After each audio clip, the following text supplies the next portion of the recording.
When Max was 9 years old, he became obsessed with one idea. Time. Not money, but time.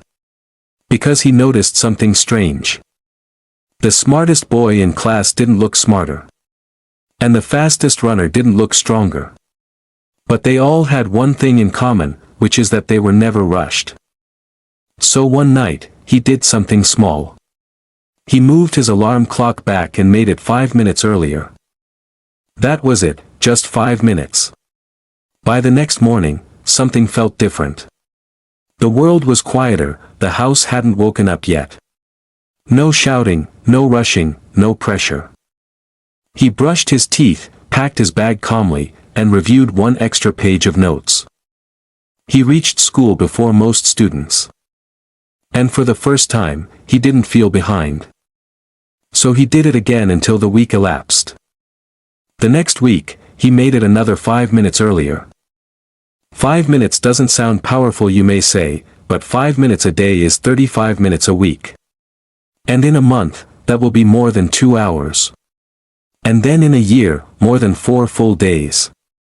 The same 4 days that most people slept through. By the time he turned 12, he wasn't smarter, he just started before everyone else. He read one extra page, solved one extra problem, practiced one extra repetition. Teachers called him naturally brilliant. But he knew the truth. He was just awake. In high school, others complained about how fast life was moving. The deadlines, the exams, and even the pressure. But he felt something different. He felt ahead, because while everyone was reacting to time, he was meeting it early. He wasn't running faster, he was starting sooner. And that tiny difference looked like talent from the outside. By the time he got to college, people used another word. Lucky. Max, you're lucky. You always get opportunities. You're prepared, you seem calm.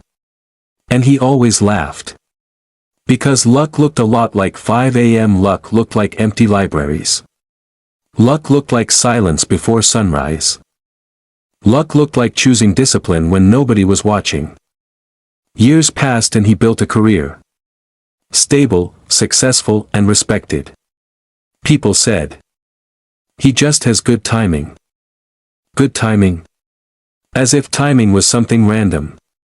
As if clocks chose favorites. Or as if morning selected winners. But he knew the secret. He never cheated time. He simply greeted it before others did. Then one morning, something happened. His alarm didn't ring. For the first time in years, he overslept. Not by 5 minutes. But by an hour. He woke up disoriented. Heart racing, sunlight already filling the room. The world was loud. Cars outside, messages on his phone and calls he missed. Then he rushed. He skipped breakfast and even forgot a document. He arrived late to a meeting and something terrifying hit him. Time felt fast, aggressive, unforgiving. It felt exactly the way everyone always described it. That's when he realized something. Time had never slowed for him or stretched, even bent.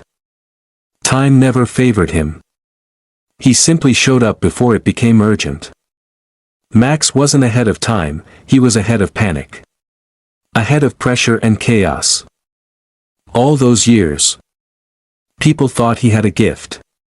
But he didn't. He only had margin. 5 minutes of margin. Then 10, then 30. Margin to think, margin to prepare, margin to breathe. And breathing space.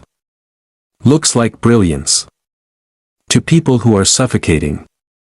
The day Max overslept taught him more than any early morning ever did.